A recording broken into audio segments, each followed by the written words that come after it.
Seorang pemotor kakek mendadak meninggal dunia saat melintas di flyover Kemayoran. Adapun peristiwa tersebut terjadi pada Kamis 17 Februari 2022 pukul 9 waktu Indonesia Barat. Seorang kakek-kakek ditemukan meninggal di dekat Wisma Atlet Kemayoran, Jakarta Pusat.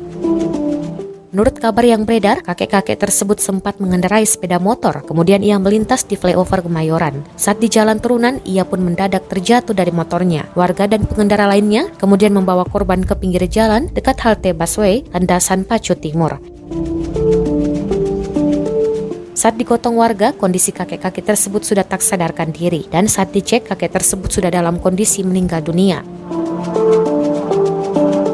Menurut dugaan, kakek itu meninggal dunia karena sakit jantung. Keluarga dan pihak satuan lalu lintas wilayah Jakarta Pusat kemudian datang ke lokasi. Momentum tersebut sempat direkam oleh warga sekitar dan videonya kemudian diunggah oleh akun Instagram @merekamjakarta.